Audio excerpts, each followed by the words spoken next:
KCYM സംസ്ഥാന സമിതിയുടെ നേതൃത്വത്തിൽ വിശുദ്ധ തോമസ് മൂർ അനുസ്മരണവും യുവജന ദിനാഘോഷവും സുൽത്താൻപേട്ട് രൂപതയുടെ ആതിഥേയത്തിൽ വാളയാർ ചന്ദ്രപുരം സെന്റ് സ്റ്റാനിസ്ലാവ് ദേവാലയത്തിൽ വെച്ച് നടത്തപ്പെട്ടു. സുൽത്താൻപേട്ട് രൂപത ഫെറോന വികാരി reverend father Louis Maria Pappu ഉദ്ഘാടനം നിർവഹിച്ചു. KCYM സംസ്ഥാന സമിതിയുടെ വേക്കത്തോൺ ഇനി ഞങ്ങളുടെ വീട്ടിലും ഒരു സർക്കാർ ഉദ്യോഗസ്ഥൻ എന്ന പദ്ധതിക്ക് സുൽത്താൻപേട്ട് രൂപതയിൽ തുടക്കം കുറിച്ചു. സുൽത്താൻപേട്ട് രൂപത procurator reverend father Antony Pius project പ്രകാശനം ചെയ്തു.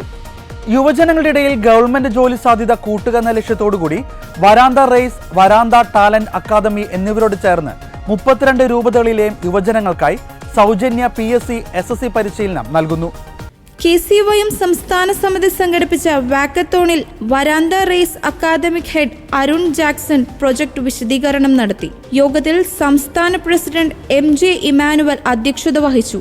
സംസ്ഥാന director father Stephen Thomas Chalakkara, assistant director Norbert CTC, സംസ്ഥാന സെക്രട്ടറി സുബിൻ K സണ്ണി, സംസ്ഥാന vice president Anu Francis, Sultanpet രൂപത പ്രസിഡന്റ് ആന്റണി രാജ്, സുൽത്താൻപേട്ട രൂപത ഡയറക്ടർ പ്രാബിൻ സുസൈ ഡൊമിനി എന്നിവർ സംസാരിച്ചു. വിശുദ്ധ തോമസ് മൂർ അനുസ്മരണ പരിപാടിയിൽ KCYM സംസ്ഥാന പ്രസിഡന്റ് ശ്രീ MJ ഇമാനുവൽ യോഗത്തിന് അധ്യക്ഷത വഹിച്ചു.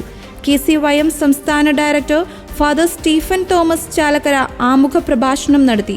വിശുദ്ധ തോമസ് മൂർ ഛായാചിത്രത്തിൽ സംസ്ഥാന രൂപത ഭാരവാഹികൾ പുഷ്പാർച്ചന നടത്തി. ചന്ദ്രപുരം സെയിന്റ് സ്റ്റാൻസ്ലസ് ഇടവക വികാരി ഫാദർ അമൽ ചാൾസ്, സുൽത്താൻപേട്ട രൂപത procurator father Antony Pius, KCYM സംസ്ഥാന assistant director Norbert CTC, KCYM Sultanpet രൂപത president Shri Antony Raj, director father Prabin Susaidami, STB Ambattupalayam saint Antony's ഇടവക വികാരി റവറൻ ഫാദർ ലാസർ അരുളപ്പൻ, സുൽത്താൻപേട്ട രൂപത bishop secretary reverend father Vijeesh P Dennis, KLCA KLCWA director father Jose Mejose CP, സംസ്ഥാന vice president Kumari Anu Francis, KCYM സംസ്ഥാന സെക്രട്ടറി സുബിൻ K സണ്ണി, സംസ്ഥാന syndicate അംഗം Shri Francis S എന്നിവർ സംസാരിച്ചു.